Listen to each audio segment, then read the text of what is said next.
آپ علیہ السلام نے ارشاد فرمایا انا لہم اربعۃ شفیع، چار خوش قسمت انسان ایسے ہوں گے قیامت کے دن جن کی میں خود شفاعت کروں گا، میں آپ خود ان کی شفاعت کروں گا۔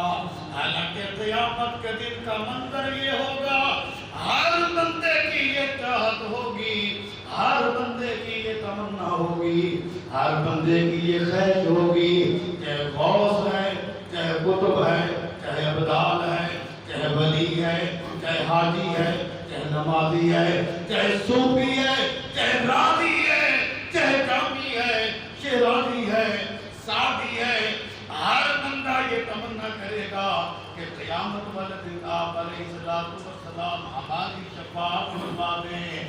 مگر چار خوش قسمت، چار وہ مقدر کے سکندر ہیں جن کے بارے میں آپ علیہ السلام نے ارشاد فرمایا اے لوگوں، چار بندے قیامت کے دن ایسے ہوں گے جن کی میں خود آپ شفاعت فرما دوں گا۔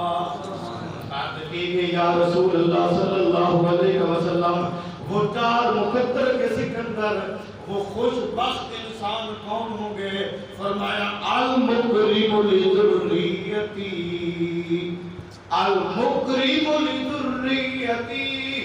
پہلا انسان مقدر کا سکندر وہ ہے جو میری آل کی عزت کرے، میری اولاد کی تکریم کرے، میری اولاد کی توقیر کرے۔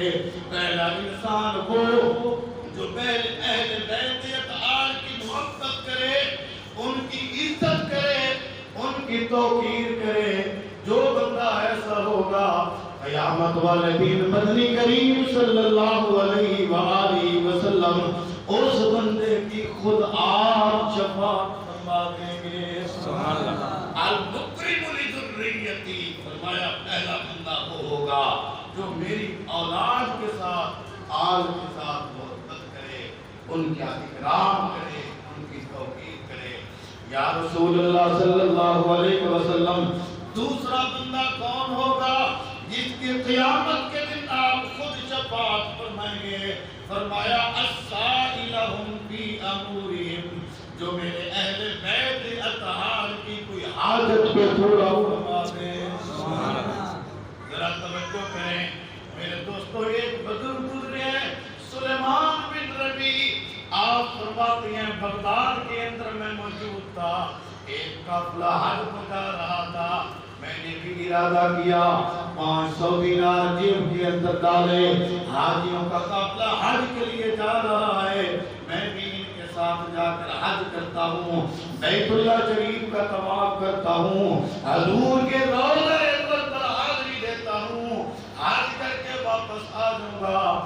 آپ فرماتے ہیں جیسے ہی میں نے 500 دینار اپنی جیب کے اندر ڈالے، اب جا رہا ہے، حاجیوں کا قافلہ چل رہا ہے، ایک عورت ہے حجاب کے اندر، نقاب کے اندر، ایک خاتون آئی، اس نے کہا اے اللہ کے بندے، میں حاجت مند ہوں، میں ضرورت مند ہوں، میری آپ حاجت کو پورا کر دیں گے، اللہ تعالیٰ آپ پر کرم فرما دے گا۔ یہ بزرگ فرماتے ہیں، عبداللہ بن مبارک سلیمان بن ربیع کا حال بیان کرتے ہیں کہ سلیمان بن ربیع فرماتے ہیں میں نے 500 دینار جو جیب میں تھے، رقم جو تھی وہ اس خاتون کو دے دی جو حجاب کے اندر تھی، جو نقاب کے اندر تھی، جو پردے کے اندر تھی۔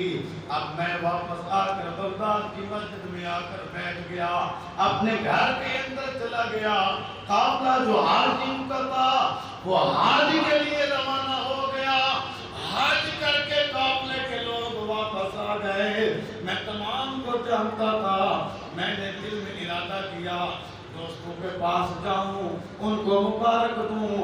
آپ فرماتے ہیں میں جس کے پاس گیا اس کو مبارک دی، میں کہتا تھا اللہ آپ کا آنا جانا قبول کرے، اللہ آپ کے حج کو قبول کرے۔ وہ آگے جواب کہتے تھے اللہ آپ کے حج کو بھی قبول و منظور کرے۔ سبحان اللہ۔ سلیمان بن ربیع فرماتے ہیں میں پریشان ہو گیا، میں تو بغداد کے اندر رہ گیا تھا، میں تو آگے گیا ہی نہیں، قافلے کے ساتھ چلا ہی نہیں، میں نے تو اپنی رقم یہاں ہی خرچ کر دی۔ جس کسی کے پاس جاتا ہوں، ایک سے اٹھتا ہوں دوسرے کے پاس جاتا ہوں، اس کو مبارکباد دیتا ہوں، وہ بھی یہی کہتا ہے اللہ آپ کے حج کو بھی قبول کرے۔ جتنا قافلہ حاجیوں کا تھا سب کے پاس گیا، سب کو مبارکباد دی، سب نے ایک جواب دیا آپ بھی تو ہمارے ساتھ تھے، اللہ آپ کا حج بھی قبول و منظور کرے۔ یہ بزرگ فرماتی ہیں میں پریشان ہو گیا، میں حج کے لیے گیا نہیں، میں تو بغداد کے اندر رہ گیا تھا، میں نے تو کوئی ایسا کام نہیں کیا۔ یہ تمام حاجی کہتے ہیں آپ بھی ہمارے ساتھ تھے۔ رات کا وقت آیا، آپ فرماتی ہیں کہ میری دنیا کی آنکھ بند ہوئی، دل کی آنکھ کھل گئی، گنبد خضرا کے وکیل نے اپنا دیدار نصیب فرما دیا۔ فرمایا سلیمان بن ربی پریشان نہ ہو، تو بھی سچ کہتا ہے یہ بھی سچ کہتی ہیں۔ اصل بات یہ ہے کہ جس وقت یہ قافلہ جا رہا تھا آپ کی حج کے لیے جا رہے تھے، آپ کے پاس 500 دینار جو تھے وہ آپ نے ایک خاتون کو دے دیے۔ وہ خاتون میری بیٹی تھی، سیدزادی تھی، میری اولاد میں سے تھی، میری آل میں سے تھی۔ جب تو نے میری آل کی خدمت کی، جب تو نے میری آل کی خدمت کی تو اللہ رب العزت نے تیری شکل کا متشکل ایک فرشتہ پیدا فرما دیا، اس قافلے کے ساتھ روانہ ہو گیا۔ تیری شکل کا ایک فرشتہ ان حاجیوں کے ساتھ حج کرتا رہا، طواف کرتا رہا، صفا اور مروہ پر دوڑ لگاتا رہا، حجر اسود کو بوسے دیتا رہا۔ یہ حاجی حج کر کے واپس آ گئے، یہ اس لیے کہتے ہیں تیرا حج بھی اللہ قبول کرے۔ اور ایک بات عجیب آپ علیہ السلام نے ارشاد فرمائی، فرمایا سلیمان بن ربی دیکھنا یہ اپنے پیسے سے حج کر کے آ گئے، ان کا وہی ایک حج ہے، تو نے میری بیٹی کی خدمت کی، حج پر نہیں گیا، تیری شکل کا اللہ تعالیٰ نے فرشتہ پیدا فرما دیا، یہ تو ایک حج کر کے آ گئے۔ جو متشکل میں اللہ تعالیٰ نے فرشتہ پیدا فرمایا ہے وہ آپ کی طرف سے قیامت تک حج کرتا رہے گا۔ میری بیٹی کی تم نے یہ خدمت کی ہے، اللہ تعالیٰ نے